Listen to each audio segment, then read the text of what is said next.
Pertumbuhan ekonomi kuartal pertama 2026 yang mencapai 5,61% year on year ini tertinggi dalam 14 triwulan terakhir. Namun apakah angka pertumbuhan dan impresif ini dinikmati oleh kalangan pelaku usaha atau belum sepenuhnya terdistribusi merata ke sektor real?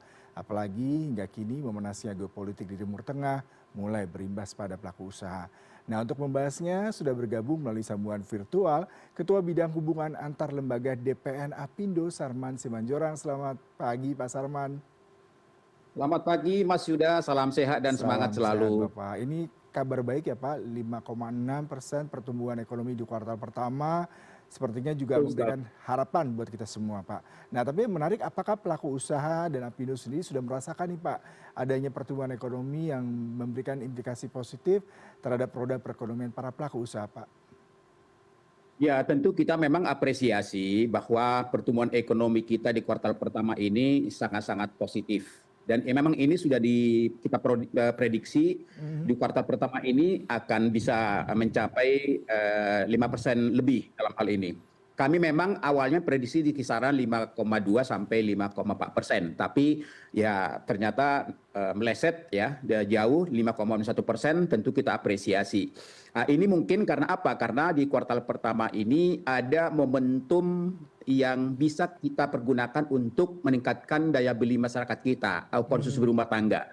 Di kuartal pertama ini kan masih ada sebagian libur Nataru, kemudian yang kedua juga Imlek, dan terakhir adalah Idul Fitri dalam hal ini. Sehingga ini memang sangat-sangat strategis ya untuk mencapai 5,61%, karena kita tahu bahwa konsumsi rumah tangga masih penopang utama pertumbuhan ekonomi kita, hampir sekitar 57%. Memang kita lihat bahwa pertumbuhan ekonomi 5,1% ini memang kami melihat belum merata dalam hal ini. Lebih banyak dinikmati oleh sektor yang berbasis konsumsi rumah tangga. Contoh Mhm. misalnya seperti sektor akomodasi, makanan dan minuman, kemudian juga transportasi, pergudangan, jasa kesehatan, perdagangan besar dan lain-lain. Jadi itu sangat dinikmati. Tapi di sektor manufacturing memang kita lihat malah terkoreksi ya, hampir terkoreksi di 1,01%. Artinya memang tidak terjadi pemerataan. Tapi bagaimanapun pertumbuhan ekonomi ini harus kita apresiasi karena ini merupakan sinyal positif. Hanya kita saat ini memandang bagaimana supaya kuartal kedua, kuartal ketiga ini juga bisa positif. Begitu Mas Hmm. Yuda. Pak Sarman tadi Anda sepertinya memang menyatakan bahwasanya belum merata ya, belum menyentuh ke semua sektor. Hanya tadi dikatakan transportasi, pengolahan, kemudian juga konsumsi rumah tangga. Tapi mungkin apakah ini belum dirasakan oleh semua anggota Apindo dan seperti apa Pak? Sebenarnya keluhan selama periode kuartal pertama ini yang belum memang secara signifikan merasakan pertumbuhan ekonomi yang cukup signifikan ini Pak. Ya mungkin bagaimanapun ini pasti dipengaruhi oleh pertama permintaan domestik ya.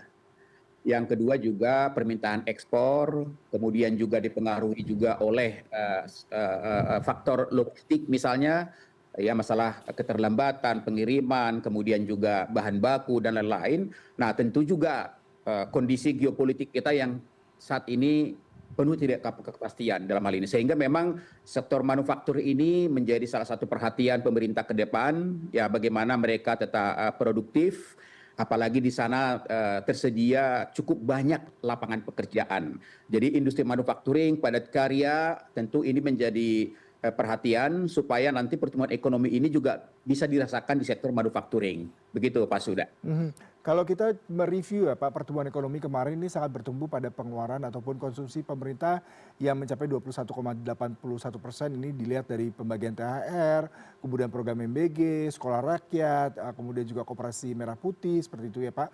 Tapi diharapkan ke depannya apakah ini masih menjadi suatu katalis positif Pak untuk mendrive pertumbuhan ekonomi di kuartal kedua, mengingat pastinya tidak bisa hanya menumpu pada pemerintah, sementara pihak swasta juga sepertinya harus mendapatkan insentif Pak. Bagaimana Anda melihat ini Pak? Ya, tentu ya bahwa memang belanja pemerintah itu salah satu instrumen untuk menggerakkan sektor-sektor swasta. Penyerapan anggaran pemerintah yang tepat sasaran dan tepat waktu, dan juga bagaimana supaya anggaran pemerintah itu betul-betul berpihak kepada pro dalam negeri, ini juga akan membuat sektor swasta akan semakin bergeliat dalam hal ini. Makanya kami berharap bahwa dana-dana pemerintah ini harus betul-betul membelanjakan produk-produk Indonesia supaya dana itu berputar di Indonesia. Itu pertama. Yang kedua memang yang perlu dijaga adalah bagaimana agar konsumsi rumah tangga kita ini tetap terjaga di kuartal kedua dalam hal ini. Karena kita lihat memang kuartal kedua, kuartal ketiga ini tidak ada momentum yang dapat kita manfaatkan. Ya, paling mungkin ada yang namanya Idul Adha. Tapi mungkin ada momentum yang mungkin juga ini menjadi pertimbangan pada pemerintah dan pemerintah daerah itu, bahwa di pertengahan bulan Juni ada Piala Dunia, Mas Yuda. Piala Dunia ini hampir 1 bulan, dan kalau ini nanti bisa dibikin nobar ya di tingkat kelurahan, kecamatan, kabupaten sampai provinsi, melibatkan kafe, hotel segala macam, saya rasa ini juga salah satu momentum yang bisa dimanfaatkan dengan melibatkan UMKM dan dunia usaha di daerah. Nah, ini mudah-mudahan juga ini bisa juga dimanfaatkan menjadi momentum.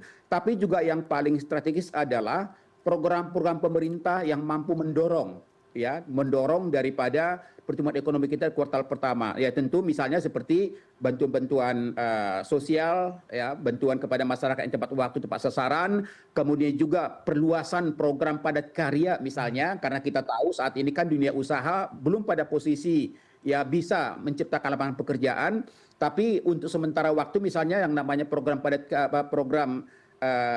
magang nasional ini saya rasa juga bisa sangat-sangat membantu meningkatkan daya beli masyarakat kita, karena para peserta ini kan akan mendapatkan uang saku setara dengan UMP. Kalau itu diperluas, saya rasa juga cukup efektif. Kemudian juga program padat karya di daerah-daerah, ya, di mana masyarakat di daerah itu dilibatkan dalam membangun drainase, mungkin jalan misalnya, tentu mereka dapat uang harian, tentu ini akan mampu juga mendongkrak pertumbuhan ekonomi kita. Kami dari dunia usaha akan mendukung penuh ya langkah-langkah yang dilakukan oleh pemerintah, bagaimana supaya pertumbuhan ekonomi kita kuartal kedua yang penuh tantangan ini kita harapkan tetap produktif, dan kalaupun tidak bisa nanti di atas 5%, tapi bisa tetap di angka 5%, seperti itu. Pak, optimismenya ini seperti apa Pak? Mengingat memang tantangan tuh makin cukup ketat ya Pak, mengingat tadi kalau kita melihat harga energi terus melonjak, kemudian logistik pengiriman bahan baku, kemudian juga kalau kita melihat seperti apa rupiah sendiri terus terkoreksi selama beberapa minggu terakhir ini. Bagaimana kalangan pengusaha melihat optimisme ini, dan apakah memang pengusaha juga perlu Pak mendapatkan insentif, karena memang beberapa hal mengatakan, tadi Bapak katakan dunia manufaktur juga terkontraksi bahkan cukup tinggi dibandingkan tahun lalu, kemudian juga daya beli menurun. Seperti apa Pak sebenarnya yang diharapkan kalangan pengusaha dalam bentuk konkretnya nih Pak pemerintah? Ya, tentu memang pemerintah harus hadir ya membantu dunia usaha saat ini, karena dunia usaha saat ini mendapatkan tekanan yang berlapis-lapis.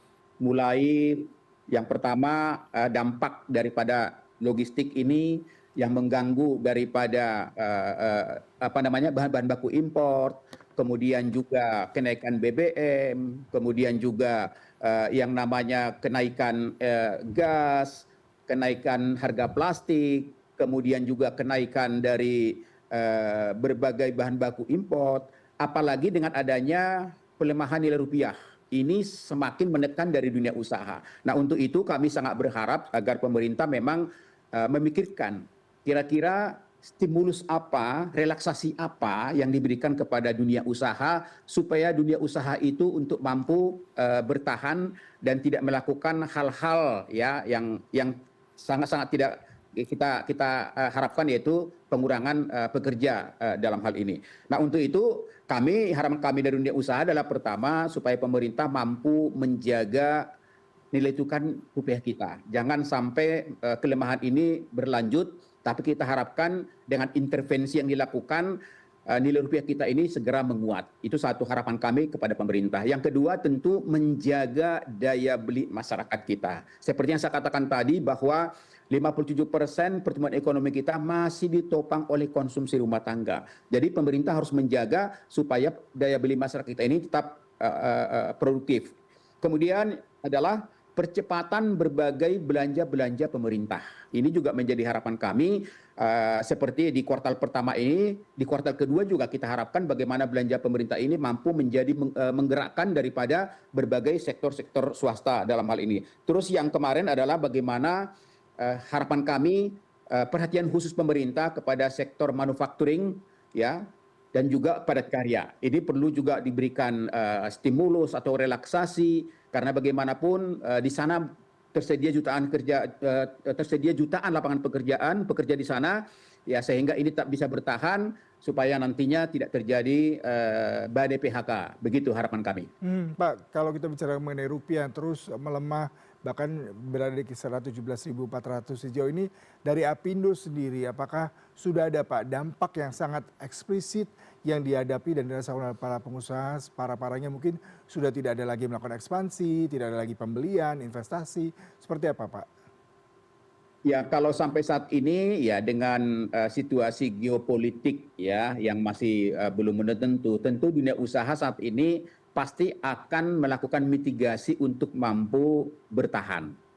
Ya, untuk ekspansi, ya apalagi dalam hal menerima pekerja baru, saya rasa ini masih belum terpikirkan. Ya, apalagi dengan tadi pelemahan nilai rupiah kita saat ini semakin meningkatkan tekanan bagi cash flow dari dunia usaha dalam hal ini. Sehingga memang ya kita berharap agar pemerintah mengambil berbagai strategi, ya langkah-langkah taktis dan strategis bagaimana supaya pelemahan nilai rupiah kita ini tidak berlangsung lama, tapi harapan kami semakin menguat. Karena kalau semakin lama, apalagi semakin melemah, tentu tekanan bagi dunia usaha ini sesuatu yang sangat-sangat tidak bisa dielakkan. Contoh misalnya, kalau ini berlangsung lama, pertama tentu bahan baku itu pasti akan naik. Kemudian logistik juga otomatis biaya operasional akan meningkat. Kalau nantinya misalnya biaya operasional ini juga tidak tertahan lagi, maka dunia usaha akan menyesuaikan dengan harga-harga produk di pasaran. Nah, kalau harga-harga itu naik, tentu juga ini juga tantangannya adalah daya beli masyarakat kita. Jadi artinya memang salah satu harapan kami kepada pemerintah, ya penguatan nilai tukar rupiah ini menjadi sesuatu yang strategis yang harus dilakukan, ya supaya tekanan dunia usaha ini juga bisa lebih ringan. Seperti itu Mas Yuda. Pak Sarman, tadi Anda katakan memang perlu adanya peran serta pemerintah terhadap sektor swasta maupun pengusaha salah satu manufaktur. Pemerintah sendiri melalui Menku mengatakan mereka akan memberikan stimulus salah satunya mungkin dengan tadi ya untuk industri manufaktur, untuk bagaimana mereka memberikan subsidi untuk elektronik ataupun untuk mobil-mobil listrik salah satu yang menarik. Tapi ada bentuk konkret lain tidak Pak yang dibutuhkan sehingga peran pemerintah di sini bisa berpihak dan lebih memberikan dampak positif Pak, di mana daya beli masyarakat kuartal kedua sepertinya turun karena memang tidak terlalu banyak Pak momen besar yang memang bisa diharapkan menjadi driven bagi pertumbuhan ekonomi di kuartal kedua Pak. Bagaimana Anda melihat ini Pak? Mas Yuda, harapan kami sih sebenarnya adalah bagaimana pemerintah aktif membuka dialog dengan pelaku usaha. Karena masing-masing sektor itu kan memiliki kebutuhan masing-masing dalam hal ini. Ya, sehingga memang dialog inilah yang perlu dilakukan supaya pemerintah langsung mendengar di sektor manufacturing apa yang bisa dibantu oleh pemerintah, di padat karya apa yang bisa dibantu oleh pemerintah, di sektor perdagangan, transportasi, perhubungan dan lain-lain. Saya rasa ini kan perlu dilakukan dialog yang berkesinambungan supaya pemerintah bisa merespon apa yang menjadi keluhan dunia usaha dan itu dibuatkan dalam sebuah kebijakan. Itu menjadi harapan kami kepada pemerintah. Jadi dialog ini menjadi salah satu kunci, ya supaya nanti masing-masing sektor ini ketika diberikan apakah itu nanti relaksasi, apakah bantuan atau mungkin keringanan dari pemerintah itu betul-betul nyata bisa dirasakan oleh dunia usaha. Yang jelas sebagai pemerintah adalah bagaimana supaya berbagai sektor usaha ini mampu bertahan, kemudian juga bisa lebih produktif lagi dan yang paling utama adalah tidak akan melakukan pengurangan pekerja. Itu menjadi harapan kita begitu. Pak, terakhir Pak, Anda optimiskah pemerintah bisa mencapai 6% pada kuartal kedua dengan beragam gejolak ekonomi, geopolitik, dan juga nilai tukar rupiah yang terus terkoreksi. Bagaimana Anda melihat ini Pak? Menjadi satu tantangan yang sangat besar untuk mencapai 6%. Untuk itu dibutuhkan satu kolaborasi, kerjasama, kemudian juga lah program pemerintah, kemudian juga adalah bagaimana pemerintah mampu menciptakan regulasi yang pro bisnis dan pro dunia usaha. Kalau ditanya apakah bisa mencapai itu, ya kami juga dari pengusaha masih tanda tanya besar. ya, tapi segala sesuatu tidak ada yang tidak mungkin, tapi mari kita jalin kolaborasi yang kuat agar target pemerintah itu bisa tercapai. Pak Sarman, terima kasih untuk perbincangannya pagi hari ini. Semoga tetap semangat kalangan pengusaha untuk terus membantu roda perekonomian dan perlu adanya langkah konkret dari pemerintah bagaimana memberikan relaksasi, stimulus sehingga kuartal kedua bisa mencapai target yang diinginkan dan masyarakat juga mendapatkan dampak positif. Pengusaha juga tidak ada hal-hal negatif terkait dengan pemutusan hubungan kerja, pengurangan karyawan maupun pengurangan produktivitas ya Pak. Selamat pagi Pak, salam sehat selalu Pak. Bagi